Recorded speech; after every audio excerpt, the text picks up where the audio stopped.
Good morning students. आज हम पढ़ेंगे अकाउंट्स के बारे में।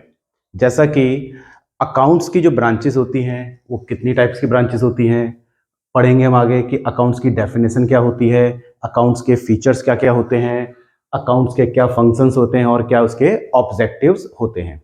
तो आइए वन बाय वन हम पढ़ेंगे इनके बारे में। सबसे पहले आते हैं ब्रांचेस ऑफ अकाउंट्स में। अकाउंट्स की जो ब्रांचेस होती हैं वो थ्री टाइप्स की होती हैं। पहला है, फर्स्ट है हमारा फाइनेंशियल अकाउंटिंग, सेकंड है हमारा कॉस्ट अकाउंटिंग, थर्ड है हमारा मैनेजमेंट अकाउंटिंग। ये तीन तरह की हमारी अकाउंटिंग है। फाइनेंशियल अकाउंटिंग फाइनेंशियल अकाउंटिंग जो होती है वो फाइनेंस से रिलेटेड होती है। मींस एक ऐसी अकाउंटिंग जिसमें मनी जो है वो इंपॉर्टेंट होती है। मींस ऐसी हर कोई ट्रांजैक्शन जिसमें मनी इन्वॉल्व होगी, केवल हम उस फाइनेंशियल अकाउंटिंग के अंदर केवल हम उन्हीं ट्रांजैक्शंस को रिकॉर्ड करेंगे।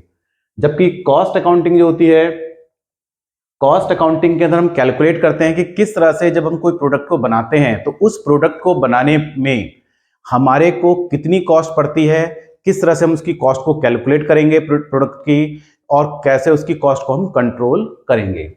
थर्ड टाइप की अकाउंटिंग है मैनेजमेंट अकाउंटिंग, जिसके अंदर ये देखा जाता है कि किस तरह से हम बिजनेस को मैनेज कर सकते हैं, किस तरह से हम अपने बिजनेस को आगे चला सकते हैं। ठीक है, तो ये तीन टाइप की अकाउंटिंग है हमारी। फिलहाल 11th और 12th के अंदर फाइनेंशियल अकाउंटिंग है, और जो कॉस्ट अकाउंटिंग और जो मैनेजमेंट अकाउंटिंग है ये हम आगे पढ़ेंगे ग्रेजुएशन में, बीकॉम में। तो फिलहाल अब चलते हैं आगे अकाउंट की डेफिनेशन के बारे में। देखो, सबसे पहला है अकाउंटिंग।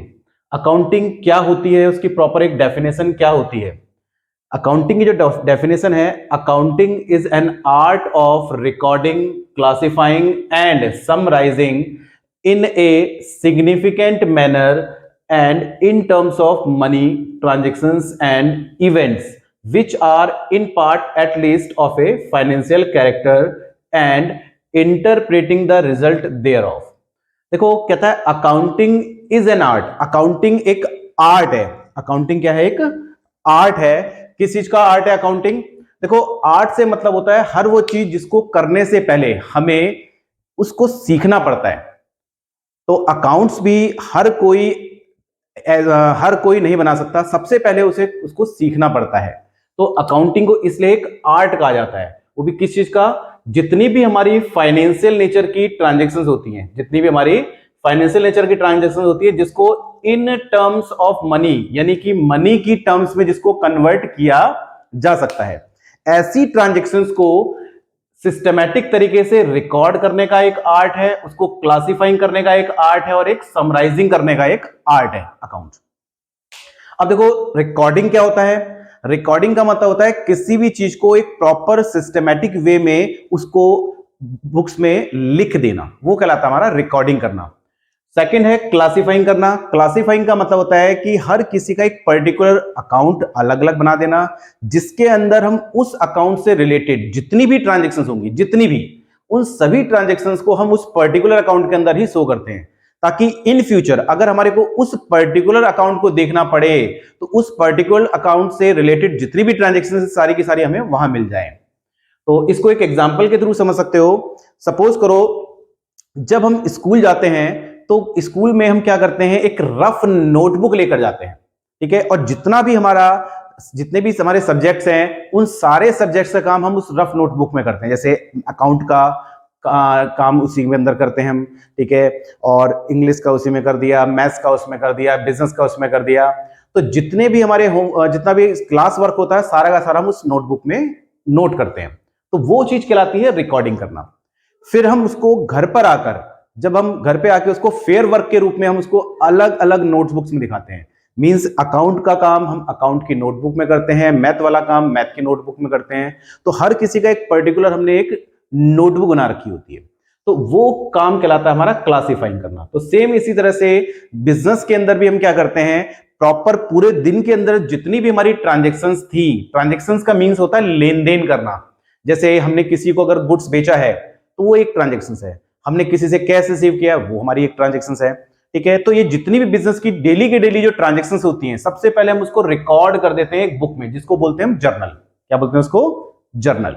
फिर उस ट्रांजेक्शन्स को हम क्या करते हैं, उनके अलग अलग अकाउंट हमने ओपन कर रखे होते हैं। जैसे कैश का अकाउंट अलग से ओपन कर रखा है हमने, बैंक का अकाउंट अलग ओपन कर रखा होता है, कैपिटल का अलग कर रखा होता है, फर्नीचर का अलग कर रखा होता है। तो उन अकाउंट्स के अंदर उससे रिलेटेड जितनी भी ट्रांजेक्शन है उसे ट्रांसफर कर दिया जाता है, जिसे बोलते हैं क्लासिफाइंग करना। जैसे कैश की जितनी भी ट्रांजेक्शन है वो सारी की सारी हम कैश अकाउंट के अंदर शो कर देंगे।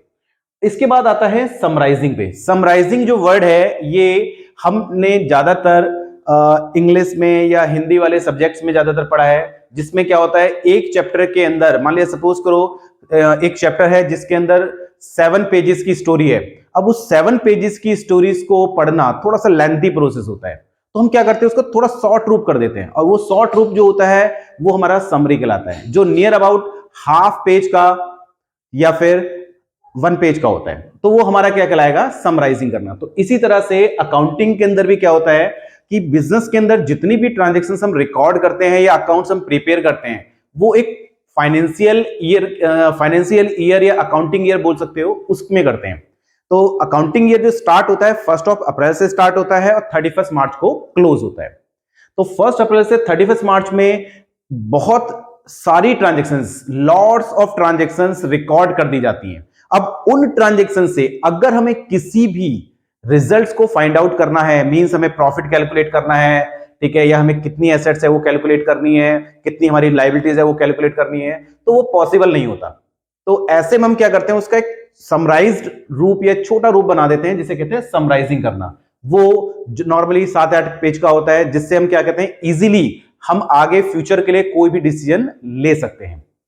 ठीक है, तो अकाउंटिंग जो है वो एक आर्ट है किस चीज का, बिजनेस के अंदर जितनी भी फाइनेंशियल नेचर की ट्रांजैक्शंस है जिसको मनी की टर्म्स में कन्वर्ट किया जा सकता है, उसको सिस्टमैटिक तरीके से रिकॉर्ड करने का आर्ट है, क्लासिफाइंग करने का आर्ट है और समराइजिंग करने का आर्ट है। इसके बाद देन हम आगे और कई चीज कर सकते हैं, जैसे इंटरप्रेटिंग कर सकते हैं, इंटरप्रेटिंग द रिजल्ट्स, यानी कि हमारे को उससे रिजल्ट्स का भी पता चल जाता है कि फ्यूचर में जब हम उसको कैलकुलेट करेंगे, अकाउंट्स को कैलकुलेट करेंगे, तो हमें इस एक पर्टिकुलर अकाउंटिंग पीरियड में कितना प्रॉफिट या कितना हमें लॉस हो रहा है उसको हम कैलकुलेट कर सकते हैं। नेक्स्ट आते हैं हम फीचर्स ऑफ अकाउंटिंग। स्टूडेंट्स आप जो देखना, ये features of accounting, functions of accounting और ऑब्जेक्टिव ऑफ अकाउंटिंग, ये तीनों के तीनों लगभग तुम्हें एक जैसे लगेंगे। इनके जो पॉइंट्स हैं वो मिलते जुलते आपस में लगेंगे। ठीक है, जैसे फर्स्ट है तुम्हारा इसका फीचर्स में, फर्स्ट फीचर होता है accounting is an art as well as science. Accounting एक आर्ट भी है और एक साइंस भी है। जैसा कि अभी थोड़ी देर पहले मैंने बताया था कि हर वो चीज जिसको करने से पहले हमें सीखना पड़ता है वो एक आर्ट कहलाता है। तो अकाउंट के अंदर भी क्या होता है कि पहले हमारे को उसके बारे में जानना पड़ता है, अकाउंट्स के बारे में, उसके बारे में सीखना पड़ता है, देन हम अकाउंट्स को प्रिपेयर कर सकते हैं। तो इसलिए इसको एक आर्ट कहा जाता है। जबकि साइंस इसको क्यों कहा जाता है, क्योंकि देखो साइंस जो भी होता है, जो हम नेचुरल साइंस पढ़ते हैं उसमें क्या होता है कि नेचुरल साइंस रीजन और रिजल्ट के बीच में रिलेशन को बताता है। नेचुरल साइंस हमें क्या बताता है कि अगर हम मान लिया सपोज करो 2 केमिकल्स को अगर मिक्स कर रहे हैं तो उसका रिजल्ट क्या होगा, एक नया केमिकल तैयार हो जाएगा या कोई नई चीज तैयार हो जाएगी। तो इसी तरीके से अकाउंट के अंदर भी क्या करते हैं हम, रूल और रेगुलेशंस के बेस पर जब हम ट्रांजेक्शंस को रिकॉर्ड करते हैं तो उससे हमें कुछ ना कुछ रिजल्ट मिलता है। मींस ईयर के एंड में या तो हमें प्रॉफिट होगा या हमें लॉस होगा, तो वो रिजल्ट हमें मिलता है। तो इसलिए अकाउंट को हम एक साइंस भी कहते हैं, क्योंकि इसमें प्रॉपर रूल और रेगुलेशंस को अप्लाई करते हुए हम क्या करते हैं, कुछ रिजल्ट्स को फाइंड आउट करते हैं। तो सेकंड इसका फीचर है recording of financial transactions only. Business के अंदर हम केवल और केवल फाइनेंशियल नेचर की ट्रांजैक्शंस को ही रिकॉर्ड कर सकते हैं। ऐसी कोई भी ट्रांजैक्शंस जो कि फाइनेंशियल नेचर की नहीं है, मींस जो इन टर्म्स ऑफ मनी में कन्वर्ट नहीं की जा सकती है, हम उसको रिकॉर्ड नहीं करते हैं, चाहे वो कितनी ही इंपॉर्टेंट क्यों ना हो। तो हम केवल फाइनेंशियल नेचर की ट्रांजैक्शंस को ही रिकॉर्ड कर सकते हैं। नेक्स्ट है recording in terms of money.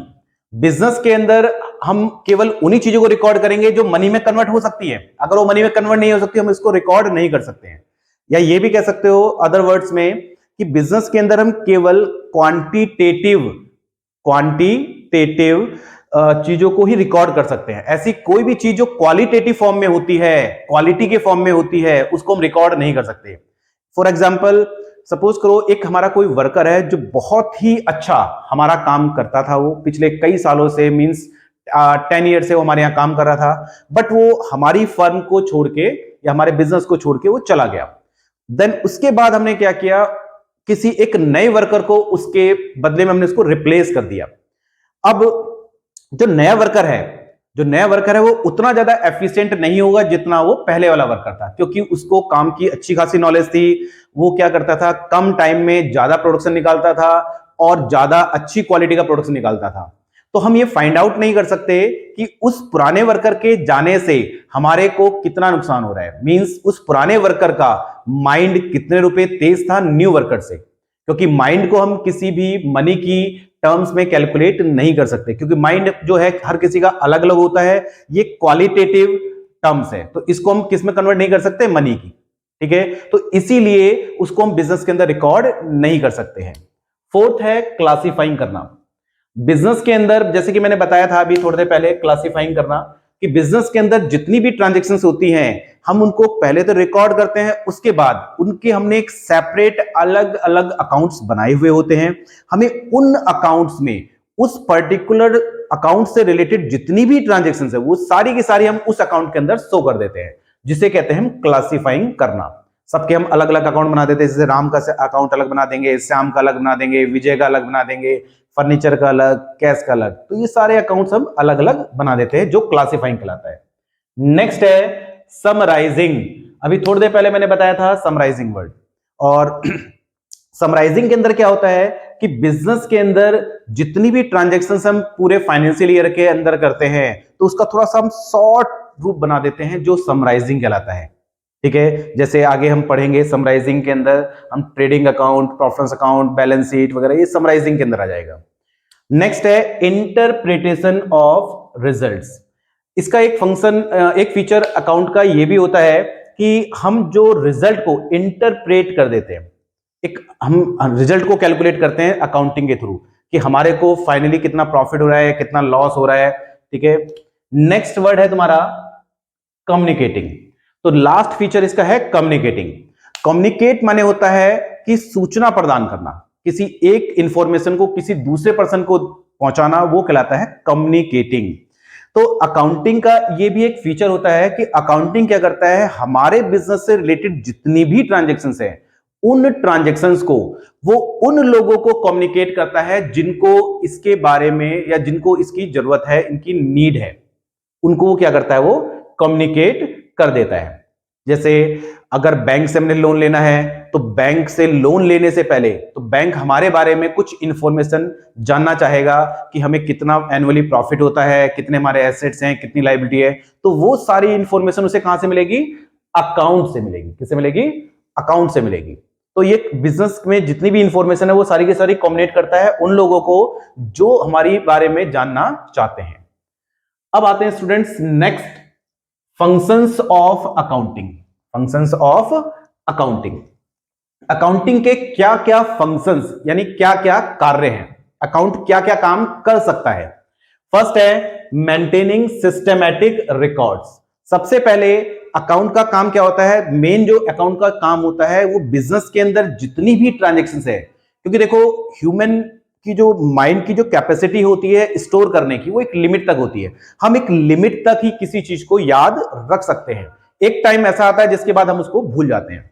तो अकाउंटिंग क्या करता है कि जितनी भी हमारी ट्रांजैक्शंस बिजनेस के अंदर की गई है उन ट्रांजैक्शंस को एक सिस्टमैटिक तरीके से, प्रॉपर तरीके से रिकॉर्ड कर देता है, ताकि इन फ्यूचर कभी अगर हमें उसे देखना पड़े तो हम उसको इजीली देख सकें। ठीक है, ऐसा ना हो कि हम उसे ढूंढ रहे हैं, उसे वो हमें मिल नहीं रही है, तो हमें सिस्टमैटिक तरीके से ऐसे बनाएंगे ताकि हमारे को इसको इजीली फाइंड आउट किया जा सके फ्यूचर में।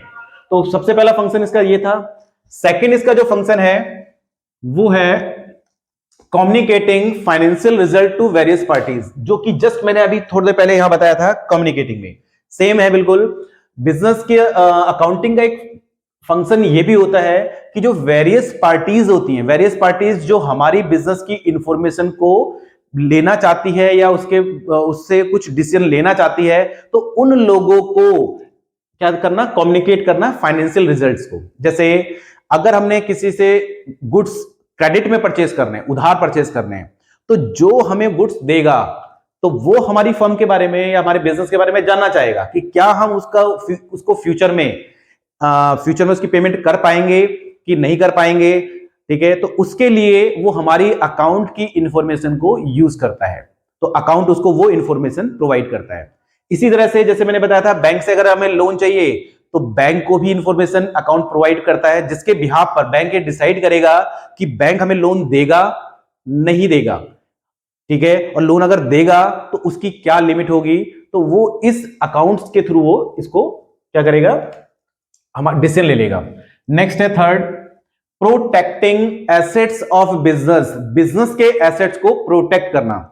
देखो, कोई भी बिजनेस चाहे वो छोटा हो या बड़ा हो, अगर हम प्रॉपर अकाउंटिंग नहीं करेंगे, प्रॉपर चीजों को हम रिकॉर्ड नहीं करेंगे, तो हम उस बिजनेस को सक्सेसफुली नहीं चला सकते हैं, क्योंकि एक टाइम ऐसा आएगा को बिजनेस बंद करना पड़ेगा।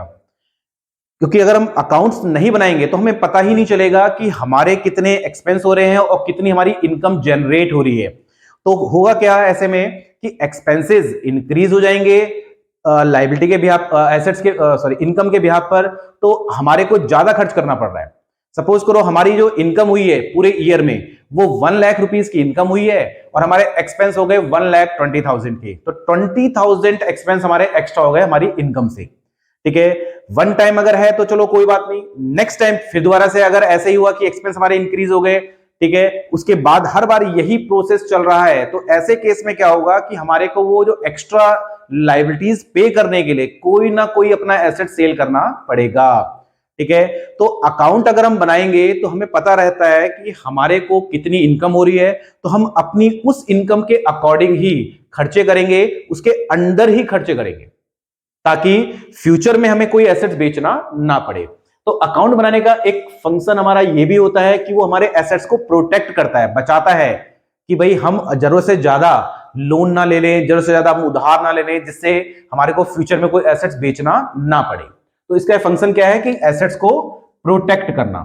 नेक्स्ट है असिस्टेंस टू मैनेजमेंट, यानी मैनेजमेंट को असिस्ट करना। असिस्ट माने होता है उसको हेल्प करना। देखो, जो भी बिजनेस को मैनेज करता है, चलाता है, यानी बिजनेस को जो चला रहा है, यानी मैनेजर है मान लिया, सपोज करो अगर वो अकाउंट्स ना बनाए जाएं बिजनेस के अंदर, तो हमें पता ही नहीं चलेगा कि जो मैनेजमेंट जो हमने किया था वो मैनेजमेंट सही था कि नहीं था। ठीक है, तो ऐसे में अगर हमने अकाउंट्स प्रिपेयर किए होंगे तो ये हमें पता रहेगा कि हमने जो मैनेजमेंट किया वो ठीक था।